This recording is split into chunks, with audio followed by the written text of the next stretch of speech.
This is a critique of a videotaped lecture entitled, quote, Nazi Attacks on the Talmud, Anti-Semitic Readings of Jewish Texts, which was given at Oxford University under the sponsorship of Chabad Lubavitch by Dr. Asaf Yedida. The videotape was online at chabad.org as of St. Patrick's Day, March 2012. A little background. Dr. Yedida is lecturer in Judaic history at the Center for Jewish Studies at Bar Ilan University in the Israeli state. He is a fellow at Oxford University's Center for Hebrew and Jewish Studies. He is a former fellow at the Center for Holocaust Studies, Washington, D.C., and a former fellow at the International Institute for Holocaust Research at Yad Vashem in Jerusalem. Before I begin my critique of Dr. Yedida's talk at Oxford, I would like to take this opportunity to invite him to a debate on the subject of the scholarship and intellectual integrity of Talmud criticism, and if he will not accept my challenge to debate, then this response to his lecture at Oxford will have to stand in as the next best thing until such time as he is willing to debate. First, I would like to thank Dr. Yedida for not making the claim that Professor Johann Andreas Eisenmenger, author of Entdecktes Judentum and the other early critics of the Babylonian Talmud and cognate sacred rabbinic texts, were motivated by racism. It would have been a lie to make that claim, and he does not make that claim. Many other Talmudists do cast that false aspersion. Dr. Yedida makes clear that what he calls 16th century authors were motivated by a desire to demonstrate to Judaic people the harm that the Talmud caused them spiritually and to present the gospel of Jesus Christ to them. He does assert the fallacy, however, that the work of the Christian critics of the Talmud who were not motivated by racial animus is what made possible the Nazi attack on the Talmud. Yedida has failed to offer any evidence for this claim, and it is a huge leap in logic. It reflects a repetitive element in the Shoah theology of World War II, whereby Christians of the past who were critical of the Talmud are accused of being the precursors of the Nazis and the Holocaust. The message being that whoever criticizes the Talmud is sending Jews to the gas chambers. And this claim is a form of intimidation. It's supposed to intimidate us from pointing out what is racist and hateful and homicidal in the Talmud. Toward the end of his speech, Dr. Yedida makes a general reference to a so-called Nazi bridge to the Jew hate of the past, which could be taken to mean that he is referring to the early effort to convert Judaic people on the part of scholars such as Eisenmenger, and suggesting that their conversion mission was itself an act of Jew hate. In other words, Jesus Christ, the apostles and disciples, all of whom were Jews, were guilty of Jew hate. This mentality of defining the perimeters of what constitutes Jew hate is a common feature of the believers in the Talmud. As Rabbi Jacob Neusser has stated, the Talmud is God in the flesh in their eyes. Therefore, any person, whether ancient Jew, modern claimant to that title of Jew, i.e. a Judaic, or a Christian missionary, is a Jew hater if they oppose the Talmud. Hence, the welfare of the Judaic people is equated with the defense and promotion of the Talmud. This is the argument of the true believer in Judaism and its Talmud. The argument has no rational basis or persuasive force for those who do not accept Judaism's narrative about itself and its holiest book. If the Talmud is a book of racism, superstition, hatred, and self-worship, then it is destructive of the soul and spirit of Judaic people, and it would be a loving act of charity to endeavor to liberate them from that hateful text. The key factor for Judaism in support of the Talmud was pointed out by the man Karl Marx referred to as his rabbi, Moses Hess. It was Hess who said that the Talmud maintained the tribal cohesion of the Judaic nation. And this is something Dr. Yedida dismisses. the tribal aspect of the Talmud's function as a means of maintaining the racial identity and cohesion of Judaics. He labels that truth as being a Nazi perspective. The professor makes two major omissions in his survey of the critics of the Talmud.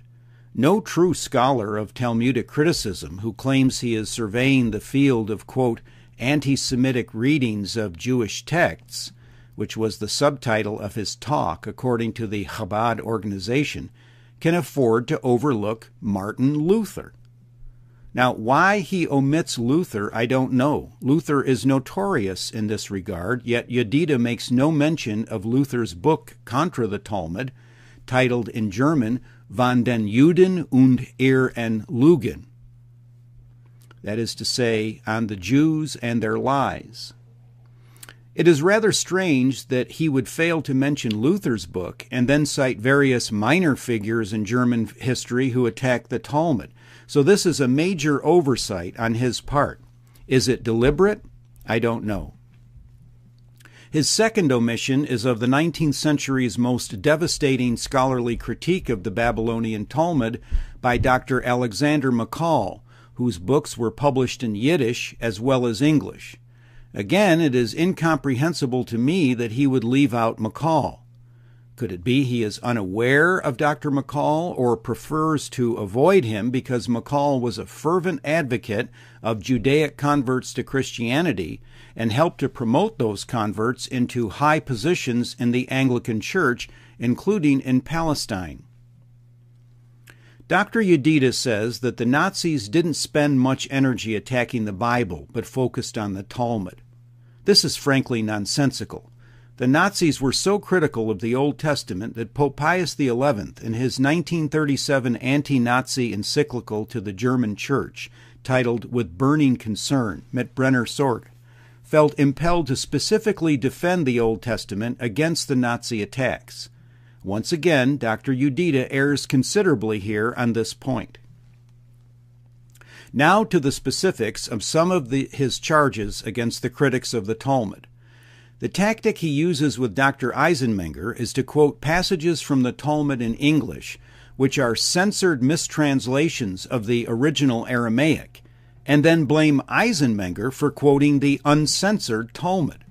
So Yedida says the Talmud attacks idolaters and Amalekites, and that Eisenmenger extrapolates from those attacks on what are pagan people, that the Talmud is attacking Christians. Well, redacted English translations of the Talmud Bavli do use those code words, idolater and Amalekites, but that's a falsified translation presented in English in order to cosmetically clean up the racism that is contained in the uncensored Talmud. Can Eisenmenger be blamed for accurately quoting the Talmud as it was written? I don't think so. In the uncensored Babylonian Talmud, the hostile, contemptuous, and homicidal references and hate speech are directed at the Goyim, meaning the nations, that is to say, all non-Jews.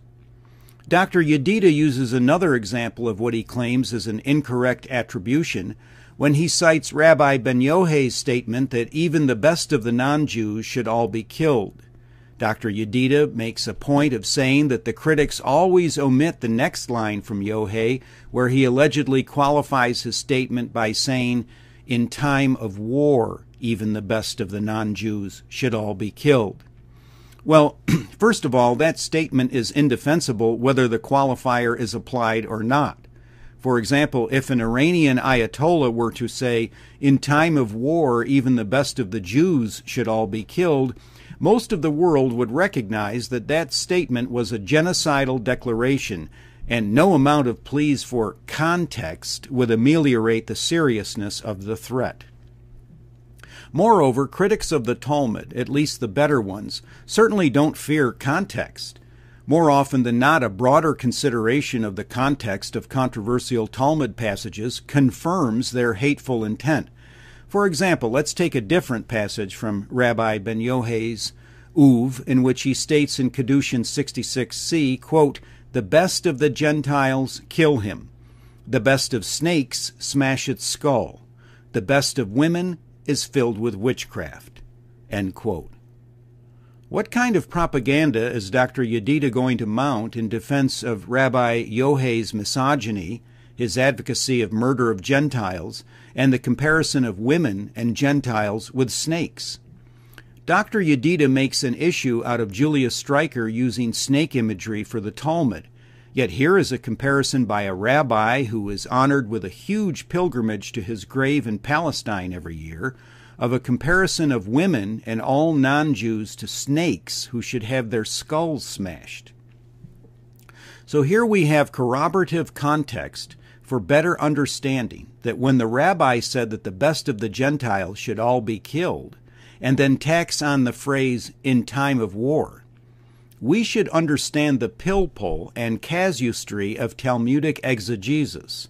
And if we do, we will know that he was furnishing an escape clause for his homicidal intent, a loophole which Yedida employs against Eisenmenger in an act of what could be described as chutzpah, because it depends on people's ignorance of the function of escape clauses in Talmudic texts.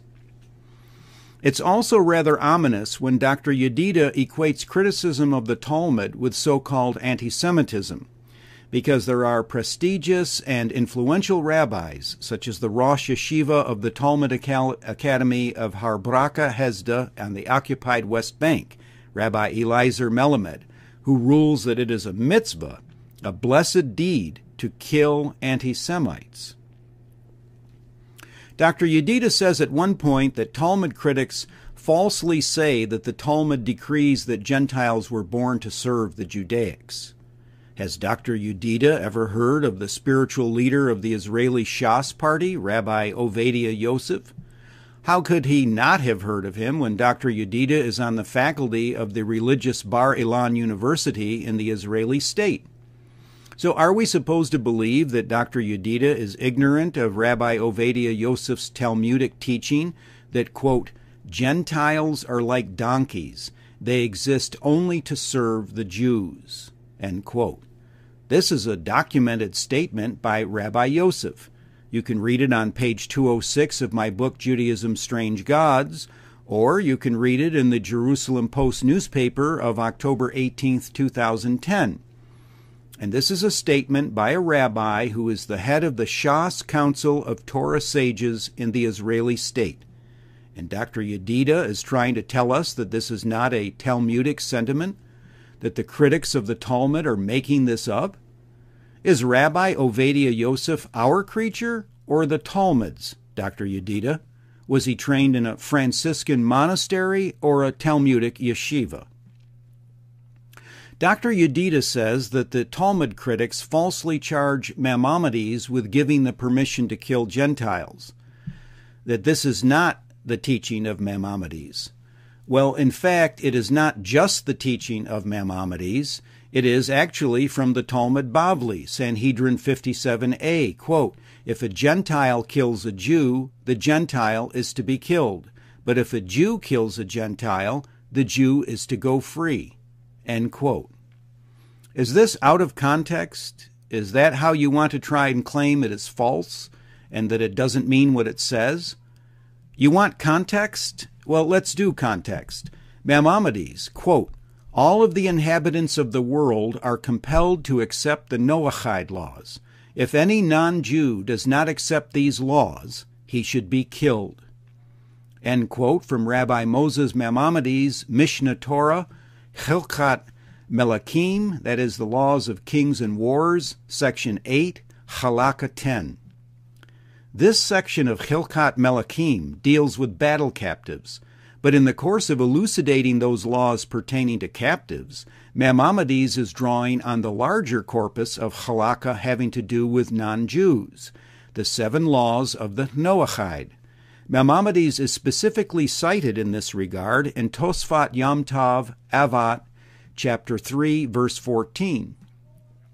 The call to execute all those among the nations, in other words, the Goyim, who do not accept the Noahide laws, not just those who are prisoners of war, is indubitably present in Chilkat Melachim, section 8, halakha 10. In the year 2012, that killing may occur in Palestine with impunity, where the Israelis are supreme. In Europe and America, Judaic executions of those who worship Jesus Christ as God, or otherwise refuse to submit to the Noahide laws, cannot take place at this time. This is due to the fact that Maimonides decreed that killings of obstreperous non-Jews can only occur in those places where, quote, the hand of Israel is powerful over them, end quote. In other words, where Judaic supremacy is complete. And that supremacy is not yet complete in the West, as it is in Palestine. The Talmud and the Talmudic mentality is very destructive of the ethics and spirituality of those who accept the Talmud, endorse the Talmud, and obey the halakha derived from it. And unlike the Nazis, I say this has nothing whatsoever to do with race. It has to do with an ideology that can infect the Gentile as profoundly as any Sephardic or Khazar. George W. Bush, President of the United States in the past, came from what could be called a blue blood family of WASP aristocrats, and yet his mind was steeped in a Talmudic worldview and praxis as much as any Chabad rabbi. Whereas you have Judaic people such as Noam Chomsky, Norman Finkelstein, Henry Herskovitz, Alfred Lilienthal, Gilad Atzmon, Israel Shahak, and many others like them who are charitable, decent, possessed of ethical concern for all human beings, equally before the law, without regard to race or religion. If you say the law should treat everyone equally without regard to race, you have violated the most fundamental precepts of the Babylonian Talmud. Dr. Yedida points the finger at Nazi ideology. I say there is no more virulent Nazi ideology on earth than the doctrine of the Talmud. Jesus Christ did not oppose any race. He was confronted by a negativity, a hatred which was spiritual and ideological, not racial. And he himself issued a death sentence to that ideology. His death sentence on the ideology of the Pharisees was and is love. He loved his enemies. To the Talmud, that is treason and insanity. To the Christian, it is our duty, our weapon, and what separates us from the ideology of rabbinic Talmudism. If you desire to learn more, you can study my book, Judaism Discovered, which is available on Amazon as an electronic Kindle book, or you can read Judaism's Strange Gods, which was published in 2011 and is a shorter and easier to read paperback book, and it is in print in hard copy. I'm Michael Hoffman. Thank you for giving me your time and hearing the other side of the Talmud debate.